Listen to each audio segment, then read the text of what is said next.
one of the conditions that MDs try to manage is high cholesterol.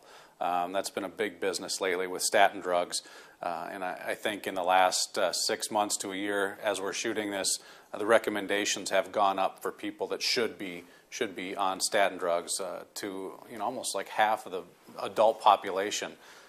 Your thoughts on either of those drugs, or surprised at the recommendations that keep going up trying to get more people on these drugs? Well, again, it's a lack of perspective. It's a lack of information. For instance, if you were to go outside and measure the position of the sun in the sky at different times of the day over the course of a year, you could predict reasonably and extremely accurately where the sun was going to be in the sky at any moment in time.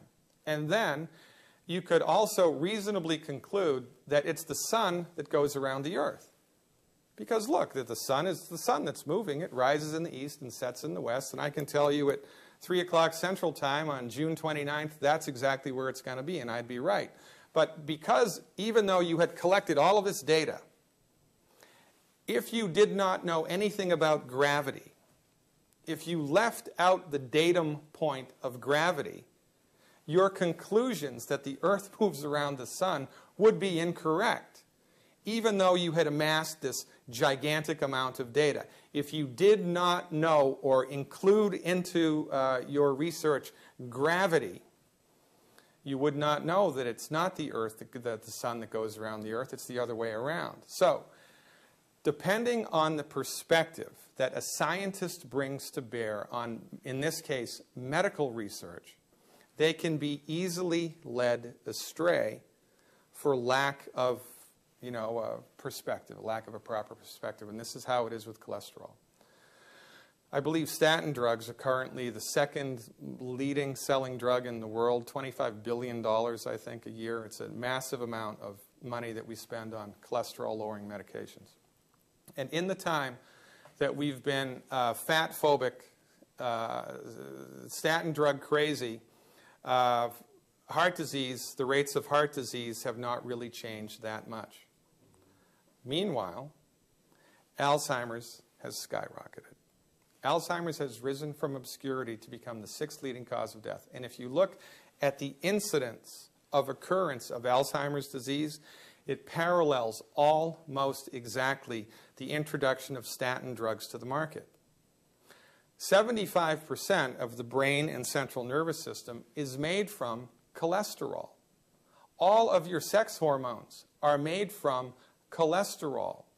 All of the walls of all of the trillions of the cells in your body are made from cholesterol. Cholesterol is so important to the human body that your body makes it. Your liver will make cholesterol if you don't have enough. That's how statin drugs work. They interrupt the process in the liver which makes cholesterol. They interrupt your body's natural production of cholesterol by causing inflammation in the liver, which is why if you're taking a statin drug, you need to have your liver enzymes checked every 6 months to make sure you're not getting hepatitis from the statin drug. But back to the point. There's no relationship between cholesterol and heart disease. Let me say it again. There's no relationship between cholesterol and heart disease. There was a Russian doctor, his name is Ufi Ravanskov. He did a meta-analysis of all of the research ever published on heart disease anywhere in the world and looked at all of it. And when you objectively look, without any pharmaceutical funding, when you objectively look at the data, the fact of the matter is there is no relationship between cholesterol and heart disease. It is not cholesterol. It is not the presence of cholesterol in the body that causes cholesterol to accumulate in the arteries. Cholesterol is not the culprit. It's inflammation of the artery, which causes the body to lay down cholesterol as a bandage. This is our point of view. But if you drive cholesterol into the ditch with statin drugs, fat-free diets, and exercise, guess what happens? Your brain dries up, you get Alzheimer's, your sex hormones dry up. If you're a man, you get erectile dysfunction. If you're a woman, you get hot flushes for 5 years instead of 5 months like your grandparents. There are only 2 prescription medications which I unequivocally across the board recommend all of my patients to stop taking immediately. Just flush them down the toilet. Statin drugs and any type of proton pump inhibitor or heartburn medicine. because these things will kill you. Again, there's no relationship between high cholesterol and heart disease. Quite frankly, you would be hard-pressed to try to get high cholesterol. And if you ever do, in fact, have high cholesterol, which from our point of view is over 275. High cholesterol, as far as I'm concerned, is over 275 for total cholesterol. But even if you did have high cholesterol, the cholesterol itself is not the problem. It's like the check engine light on the dashboard. The little light on the dashboard is not the problem. The light is an indication that something else somewhere in the automobile is wrong. When your cholesterol level skyrockets, there's nothing inherently wrong with the cholesterol, but it means there's something else going on in the body that needs to be addressed. And again, because of a priori built-in research bias that the MDs are blind to, they completely overlook this notion that it's not the cholesterol that's the problem.